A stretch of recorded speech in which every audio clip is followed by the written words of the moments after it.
welcome back to my channel. My name is Shay. I'm a full-time reseller on Poshmark, eBay, and Mercari. I'm Tyler. I'm the somewhat adorable husband, occasionally adorable husband that's a part-time seller on Poshmark, eBay, Mercari. And today's video is going to be something that you guys requested. So I will find the comment. Yeah. I will do it. Scavenger hunt. But one of you guys had asked if we could share with you some of our tips on eBay. As you know, we kind of transitioned into more full-time eBay at the beginning of this year, so beginning of 2020.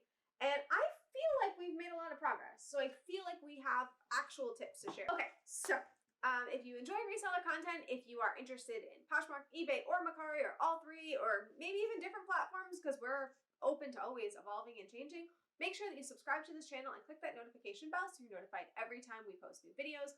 We post new videos every Sunday and Wednesday. Yeah. And leave us comments. Let us know how you feel. Is there tips in here that you don't do for a certain reason? Is there stuff that we've missed? But these are all going to be tips that are for eBay newbies, people that are nervous to start or have started and you're just not getting the progress that you want. That's what this is about. This is going to be everything that I wish I knew when I started, because I didn't know much of anything. I still don't know any of it, so really You're learning with them. I'm 100% learning with them because I know people think that I do a lot of the stuff of this business, but I very much do the easy things because I am lazy and take the path of least resistance. So I will do the packing, I will do anything that is nothing related to figuring things out. Okay, so without further ado, to get into this, I will start by saying this has been a progression. The beginning of the year, I was seeing very minimal, if any, eBay sales. I would say 1 or 2 a week, if that. Only maybe 2 months ago, my 90-day total, which is still not the realm of, you know, the big people, think Rally, Roots, and Harry Tornado. I am not there. But my 90-day total was really not passing 1,000, and that was driving me insane. Yeah. Like, it was driving me nuts. I didn't know what I was doing wrong, and honestly, I almost gave up. If you follow my Instagram, you know I almost gave up. I asked you guys for help, didn't know what to do. But now we are about $100 away from 4,000 as my 90-day total, which to me is a really big progress considering it's only been about 2 months since that mark. Yeah. So we have done a lot of changes, and I'm going to let you know all of the things I figured out that I wish I had known originally. So to start off, number 1 is how to set up your storefront. Now, this is something I learned from Rally Roots. So if you haven't seen their video on what to do if you're not making sales on eBay, please go watch that. But basically what it is it's what somebody sees if they click on visit your store. They can see that at the bottom of your listing there's an option to go through and click on your store. And I didn't honestly think that people did that. I thought, I don't know, you look up a listing and then you just buy it. Like, I don't know, I didn't really think about it. Didn't really consider the fact that people might be clicking on that. I also didn't consider the fact that when you scroll down to the bottom of your listing, you see a circle on the listing. And if we can pull up like a photo of it, I'll show you. But you do see a circle there. And if it's blank or empty, people might think either you could be a scammer, that you just made a throwaway account, or you're just somebody that's not serious about selling on eBay, so should I trust you? And I didn't really think about that until Rally Roots brought it up. And so I changed my information to show my branding, to show my logo, and to show kind of some stuff that I've done, some of my Instagram stuff and things that are promoting my business. And I think it makes it look more professional, more... It does. It's the first impression that people get of you as an online retailer, online store. Yeah, no, it doesn't have to be anything crazy either. I mean, we're lucky. I have a really good friend of mine who made my logo and makes a lot of my artwork type stuff. But I mean, there's options on Fiverr, or you can just kind of make something in Canva. My little header that I have on my store is from Canva. I just took my Instagram photos and I put it in there, and there we are. But it looks better than blank. So I think that actually helps a little bit. Better than literal nothing. Yeah. Great. It's my bar is real high. But you guys can play with that and do with it what you will. Okay, number 2, shipping costs. You knew it was coming up. You clicked on an eBay video from a girl who started on Poshmark. If you didn't know, you should have. But shipping costs are crazy, okay? I'm going to tell you right now, if you do not ship on eBay right now and you're starting on Poshmark, you are spoiled and you're going to have to learn real quick. Very spoiled. $5 is not $7 worth of shipping. Yeah. So... £5 is Not $7. $7. No. So in this, one thing I will say is we started off without a scale, and we progressed. We made our progress into a scale, and it is so important. On top of that, shipping is very expensive. Once you get over a pound, 1 pound, once you get over that, you are outside of Poshmark territory. And depending on how far that package has to go, and depending on how large the package is going to be, the price can get really high. So you need to factor that into your cost.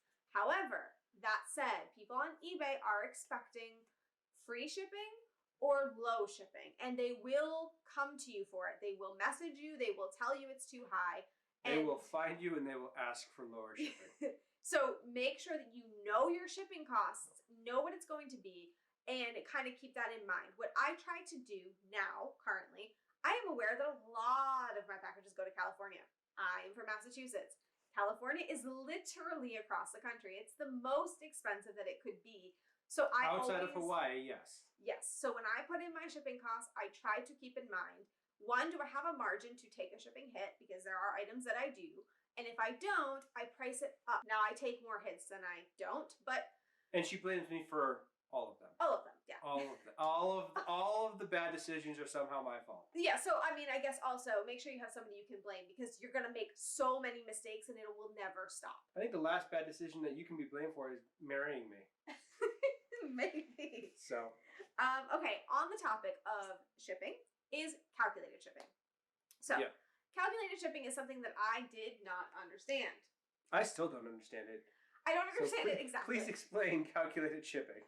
So basically what you do is you're going to, when you put in a listing, unless you're like super organized and you measure your package that's going to account for this item and weigh it prior to listing, you're probably going to guess approximately what you think it's going to weigh and the dimensions. My goodness. And the dimensions. And what eBay. My bad. eBay will do is they will say, okay, this buyer that's making an offer is from California. So we are going to guesstimate based on what you told us how much it's going to cost to ship. They are generally overpricing, usually, which is good for the seller, but for the buyer can be difficult. But the biggest problem, and why I no longer use calculated shipping, is that you, the seller, may see an entirely different price than the buyer. But you, the seller, cannot see what number they were given. So when you're negotiating an offer, you see a top price, which is usually $8.99 that you see on your end, but on their end, they see something like $15. And so they're arguing with you about shipping, and you're like, I'm going to California, $8.99, I'm still eating cost. I can't do anything about it. And they're arguing, saying, hey, $15, I'm not paying $15. And unless you two know that you're seeing different things, it's a very, very frustrating It's a whole who's on first kind of debacle. What are you talking about, 15? I see 8. What do you mean you see 8? I see $25. Yes. And in personal experience, when this happened to me, neither one of us realized this. So we had a whole back and forth where neither one of us said what amount we were seeing. We kept saying, well, that's how much it's going to cost to ship to California. And they're saying, it doesn't cost that much to ship. I don't know what you're talking about. I've shipped things, and we're going back and forth until one of us finally said, well, I see $8. And they're like, I see 15. Oh, well, here's the problem. So all that to say, calculated shipping, I don't quite fully understand it, but I do understand that it can cause too much confusion, so it's better to use flat costs. Okay. Moving on. Global shipping program. Your favorite thing that is not talked about somehow. I love it, and I have no good reason. Okay, I don't. But basically, the one thing that was a confusion for me, and I turned off the global shipping program when I started, was I thought you had to pay customs. And I didn't really understand that there would be a way to get out of it. So I got my first offer that was global, and I don't remember what country it was. I wish I did, but I don't. And I looked up the amount for customs and whatever, and I'm like, I just can't make this work. I don't know if you guys know how much customs cost, but outrageously expensive. And we know, because we may or may not support a YouTube couple from Europe or England, and we mail to them more often than I'd like to admit. So we were very much aware of how more than 0 times we have mailed them things. Yeah. So I was very aware of that. So I turned it off because I said, I don't have the margins for this, and I don't know how people do this. But then I learned that the global shipping program from eBay is actually amazing. Actually, it cost me less money to ship out of country than it does to California. It really does. It's amazing. So we've had a lot of fun with it. I've had sales most recently to Netherlands. Today actually we sold one of them today that we sent out today to the Netherlands. Right, and now there's no good reason as to why this makes me so excited. I just find that really fun, and it's a market that we're not able to tap into on any other platform currently. So I really enjoy it, and it's cheaper than shipping to California, which is kind of crazy. So it's only going to Kentucky. Right, so basically eBay has a place in Kentucky that you ship it to, and then they handle the customs and all of that from there. I don't know how they do it, but I love it. So if you don't do the global shipping program and you're worried about customs, turn it on. It's fun, and the people so far that I've dealt with from out of country have been wonderful. They leave great reviews, and they've been great transactions. Yeah. So anyways, I don't know why I love it so much, but I do. Well, it's always kind of fun to have, England, Canada, New Zealand, Australia, Japan. Yeah, it's a good time. So if you want to do that, do it. I'm totally in support of it. Not pricing in whole numbers. So this one kind of came off of my breakdown of I'm giving up on eBay and I'm done, I'm over it, I give up. Yeah, she literally had probably it was a 2-week time period of, I'm just going to give up, this is pointless. Yes. And it made living in this house delightful. Just thoroughly recommend that experience to everyone that I know. Anyways, what I basically did in that moment is I started stalking my friends' eBay accounts. I'm not ashamed of it. Don't even feel bad. But I started scrolling and I started saying, what are they doing differently? I need to know. Okay, and the first thing I figured out was, it's not my listings. It's not my items. I don't have horrible items. So that felt good. But then I felt, well, if it's not my items, what the heck am I doing wrong? And the thing that stood out to me, and I brought it up to my lovely husband, he said, duh, which is like, thank you for telling me, but whatever, was that pricing in whole numbers is not what successful eBay sellers do. They price not what successful sellers do. Stores don't ever price at $10. Yeah, so they price at $9.95 or $9.99 or something like that. Now, if you're like me from Poshmark, we don't have that option. You can price at $49, but you can't do $49.95 or $49.99. So the only time I ever did it in Poshmark is if I was looking to get under one of their thresholds. If it's 50 and over and I want to get them into the lower threshold, I'd make it 49 or whatever. That's the only time I'd ever do it because whole numbers are what Poshmark is built on. So the idea that you could do that on eBay didn't even dawn on me. I didn't even think about it. I'm like, okay. And also, am I the only person and when I see $9.95, I automatically think $10? No, but also yes. It shouldn't make sense and it shouldn't work, but it does work. Otherwise, companies would stop doing it. Every other seller in the world will price at 95 cents. Yeah, so I did end up looking at other people's videos, and what I basically learned is that when people are sorting from low to high, if your item is $9.95 but somebody else's is $10, your item pops up first. So that is one of the main reasons that it works. And I didn't think that it was going to work, but something's been working, and that's the main thing I've changed. So I'm going to keep on doing it. Do it. Right, and I will give you a way that you can change that very quickly and how I changed it, and that's coming up very soon. Anyway, number 6 is relisting each month costs money. Now, I have to mention this because I wish I had known this. So basically, if you have an eBay store or any kind of eBay, you don't have to necessarily have a store, but you get a certain amount of listings per month that you do not have to pay an insertion fee for. And basically, as you get bigger and bigger and bigger, that number is going to be lower than your amount of listings in your store. So currently speaking for me, I have 350 free insertion fees per month, but I have 436 listings on eBay. So when each month, if the item does not sell, it will relist automatically through eBay.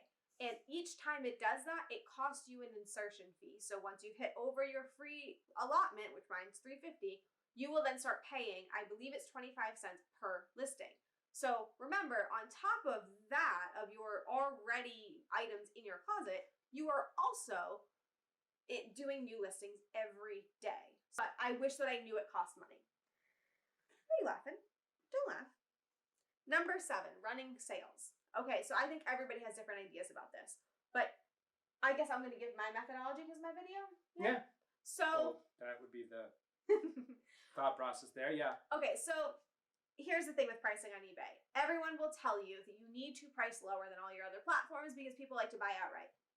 I tell you they're lying to you. Okay, I'm going to say right out, it's just not true. Okay, I don't know if we've all had different experiences. I don't know. But what I'm going to tell you is what I did at the beginning is I said, all right, on Poshmark, I'm listing it at, say, $50, but I expect that I'm going to get $35 for it, okay?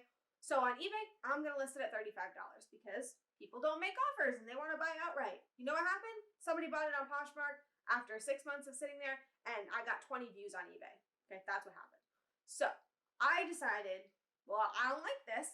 I don't know what to do, but I'm just going to start pricing it across the board at my Poshmark price. That didn't work either. So what I realized is that you can do something called running sales on eBay, and it's different than on Poshmark and everything else where you can do it as a bulk thing. And what I do is I do 2 sales a week. I do a weekend sale where I do 20% off for it's Friday, Saturday, and Sunday, and Sunday night. And then Monday, I usually wait a little bit, let it kind of sit a little bit because I can send out some offers at higher prices and play around with it. But then around noontime on Monday, I will run another sale of 15% off for the week until the Friday sale. So what that does, it does 2 things. One, it pulls down that price and it makes people think that they're getting a really good deal because they get to see that it's a percentage off. But the other thing it does is every time you run that sale, it is renewing your listings in the eBay algorithm. So it's basically posting it as like an edit or a refresh or something like that. So it helps get more eyes on it. And I will tell you, every time my sale restarts and every time my sale is winding down, I get more sales. I think that might be, that and the price changing, I think those are the 2 most important things. I mean, that to me has been the biggest difference. Right. So definitely make sure that you are running sales. If you are not, or if you want tips on how to do it, let me know. I am always open to helping people out on that. Number 8, promoted listings. This one, I don't know how I feel about yet, okay? So promoted listings does come with a fee. You will pay an additional fee based on whatever percentage you decide to put your promoted listings at. Currently speaking, I do my listings at a 3% promoted listing rate. Now, I have seen, if you look in your back end, you can see the increase in your views versus when it was just organic and then when it was promoted. And I have seen a very significant increase in views ever since I started doing that. That said, I do go through and look at my sales and it will tell you on there, there'll be a little bar and it'll say sold through promoted listing. I'm about half-half. So half of them are sold promoted, some are not. I love the fact that even though my item is a promoted listing, it is not always sold as a promoted listing. Sometimes it is sold as organic. I have to assume that that means somebody typed in exactly what I had in my title and that popped up, so that's organic. Or promoted listing would be more like Eileen Fisher black sweater, and then my cashmere cowl neck blah, blah, blah, blah sweater popped up. So it wasn't quite organic. It didn't quite meet what I had, but it was really close, so eBay promoted it. That's what I'm guessing is the difference. I could be wrong. You let me know down below, but you can sell it versus promoted or organic, even if it's a promoted listing. So to me, honestly, it's lower price than Poshmark takes for a cut anyway. So who cares? And you can decide what you want to do. I will tell you, if you go off of eBay's recommendation for the promoted, it's a lot of money. It's generally like 8%, and I do 3%, so you can do the math on that. But I don't think you need to do that. But giving it a little boost, remember, everybody else is doing it. So do with that what you will, but I think it's important. We're at bulk editing. So I had said before that I was going to tell you how you can change your pricing for whole numbers in a quick and easy way. Well, this is that way. So bulk editing basically will allow you to pick a part of your listing and change it through all of your listings. So when I found this whole thing out and I realized everyone's doing whole number situation, I went through and I said, all right, lower all prices by 5 cents. And I did it in one click. Just went into my listings, changed all prices by 5 cents down, and there we go. We've got a non-whole number. Pretty quick and easy. Not like Poshmark. I thought when I first saw it that I was going to have to go in and change every price one by one. For 436 listings, ain't going to happen. Can you imagine how tedious that would be? We're looking at you, Poshmark. Fix that for the love of God. Yeah, it's a pain. You can do other things, like if you decided, I don't know, I want to do free shipping for the weekend. You can do that. You can bulk edit it. Yeah, I like that. Okay, and finally. Last one. And this one is kind of a you thing, so why don't you talk about it? Sell men's clothing. So eBay is predominantly men that shop online, or at least a better representation of the population than Poshmark, which is Poshmark is majority women. Mm-hmm. So if you are not listing at least some items for men, whether it's men's clothing or other things that they may want to buy, you're missing out on half the market. Right. Now, we are still working on this. We are a little bit slow figuring out exactly what works for men, but we are picking up more men and we're learning as we go. But as I told you before, I was stalking people's closets and I was saying to them, you know, what do you think is different by my listings? And no one, nothing, crickets. Everyone's saying, great, your listings are great, they're wonderful. And then I saw their sales, and all of them, 50% of their sales were men's items, if not more. And I realized then this is a problem. So I need to fix this. Now, to say that I have 50% of my items as men would be a complete lie. Not even close. But I feel like I'm starting to tap into the market and I'm starting to understand it. I will caution you, and one day we may do a video on this. Vintage men's tees. It's sad, okay? I've had an experience. She's still emotionally scarred by this. Yes, and maybe I'll do a video on this at some time. You made $50. Let it go. But vintage men's tees there is money there, okay? But there are aficionados who will buy up your item if you underprice it within a second.